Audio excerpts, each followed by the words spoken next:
La construcción de fortalezas y castillos en la Edad Media fue un proceso que implicaba tanto ingeniería avanzada para su época como el uso de los recursos disponibles en ese momento, a menudo limitados, pero con una gran capacidad de organización y trabajo manual.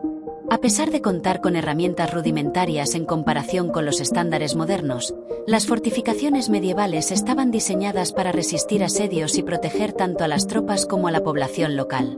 La ubicación era clave. Los castillos se construyeron en lugares estratégicos para aprovechar el terreno y la geografía natural.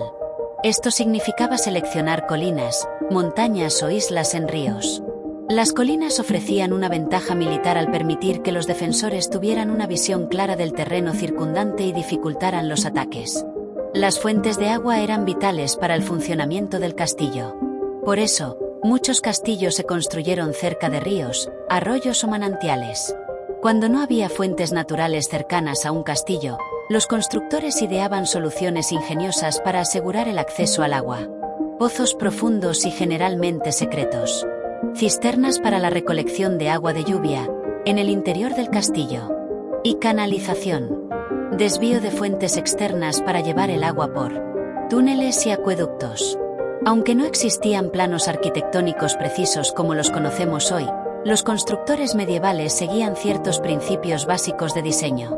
Se planificaban estructuras defensivas como murallas gruesas, torres de vigilancia, foso y una entrada fortificada. Murallas o cortinas. Estas son las paredes exteriores que rodean el castillo y que ofrecen protección frente a los ataques. A menudo, las murallas eran muy gruesas y altas para dificultar el acceso del enemigo. Las paredes de piedra o ladrillo eran lo suficientemente gruesas como para resistir el impacto de las catapultas, las piedras lanzadas por balistas y las flechas incendiarias. Torres de vigilancia o de defensa. Las torres estaban situadas en puntos elevados para maximizar el campo de visión, a menudo en las esquinas de las murallas o en puntos estratégicos del castillo. Puertas fortificadas.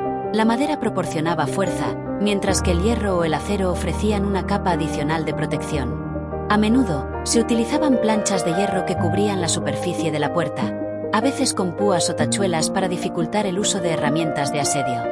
Fosos. Situados generalmente alrededor de las murallas o puertas, estos fosos cumplían diversas funciones, todas orientadas a dificultar el acceso de los atacantes y aumentar la efectividad de las defensas. El foso accionaba como una barrera física que impedía que los atacantes llegaran fácilmente a las murallas del castillo. Si el foso estaba lleno de agua, se hacía aún más difícil pasar. A pesar de no contar con maquinaria moderna, los constructores medievales utilizaban materiales que se encontraban localmente. Los materiales más comunes eran la piedra, madera y el ladrillo. Las más utilizadas eran el granito, caliza y arenisca. A pesar de que las murallas, torres y otros elementos estructurales de los castillos medievales se construían principalmente con piedra, la madera jugaba un papel crucial en la edificación y defensa de los castillos. Su flexibilidad, disponibilidad local y facilidad de manejo la convertían en un material imprescindible para muchos aspectos del diseño y la construcción de castillos. Los puentes levadizos eran una de las características más importantes para el acceso y la defensa de un castillo. Estos puentes de madera podían levantarse o bajarse rápidamente para permitir o bloquear el acceso. La construcción de un castillo requería el transporte de enormes bloques de piedra. Usaban carretas y trineos. Los materiales eran transportados en carretas o sobre trineos tirados por bueyes o caballos. Este método era útil en terrenos planos, pero en colinas o montañas, el transporte era más complicado. Ruedas de arrastre. Estas ruedas, a menudo de gran tamaño y robustas, facilitaban el traslado de materiales en terrenos difíciles, como colinas o caminos no pavimentados. Grúas de poleas. Estas estructuras de poleas y grúas ayudaron a levantar grandes bloques de piedra y otros materiales pesados desde el suelo hasta las alturas de las murallas, torres y otros edificios. Estas grúas representaron una de las principales innovaciones tecnológicas en la Edad Media, permitiendo a los arquitectos medievales mover materiales que de otro modo habrían sido casi imposibles de transportar. El uso de grúas de poleas y técnicas de ingeniería medieval permitió que los constructores levantaran murallas impresionantes que protegían a los castillos y sus habitantes durante siglos. Las murallas de un castillo medieval eran notablemente gruesas.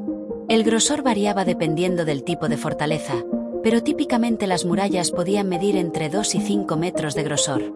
Las murallas se diseñaban para ser altas, alrededor de 10 a 20 metros en muchos casos, para dificultar el acceso de los atacantes.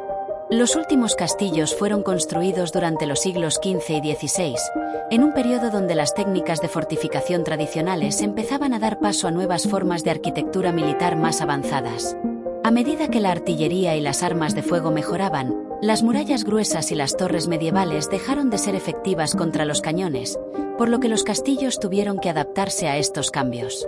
Con el Renacimiento y el desarrollo de la pólvora y los cañones, las estrategias militares cambiaron, y los castillos tuvieron que adaptarse a las nuevas formas de guerra.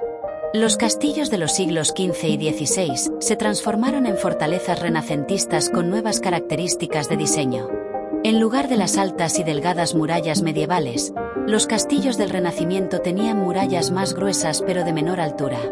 Esto les permitía soportar mejor los impactos de los cañones y resistir los asedios de forma más efectiva. El uso de la madera continuó, pero los avances en ingeniería y el uso de maquinaria permitieron una construcción más rápida y eficiente. La disponibilidad de materiales como ladrillos y cemento mejorado aceleró la construcción. En los siglos XVII y XVIII, la arquitectura militar continuó evolucionando, y muchos castillos se transformaron en palacios reales o fortalezas modernas. La pólvora y los cañones llevaron a la desaparición de las tradicionales fortificaciones medievales, que no podían resistir las armas de fuego modernas. La modernización de las murallas continuó en el siglo XIX, con el uso de materiales como hierro y acero en la construcción de defensas, que reemplazaron a las antiguas murallas de piedra. A medida que el Renacimiento avanzaba, muchos castillos perdieron su función defensiva y se convirtieron en palacios o residencias reales, algunos inspirados en estilos medievales y románticos. Los castillos, más allá de ser estructuras militares, poseen una belleza singular que no solo radica en su función defensiva, sino también en su capacidad para encarnar historias, leyendas y estilos arquitectónicos que atraviesan los siglos. Al contemplar un castillo, nos enfrentamos a una confluencia de arte, ingeniería, naturaleza y simbolismo que deja una huella profunda en quienes los observan. Nos transportan a otra época, a un mundo de caballeros y reinas, de búsquedas épicas y batallas gloriosas. Lugares de ensueño, donde nuestra imaginación vuela más allá de los límites de la historia y la realidad. No olvides dar like.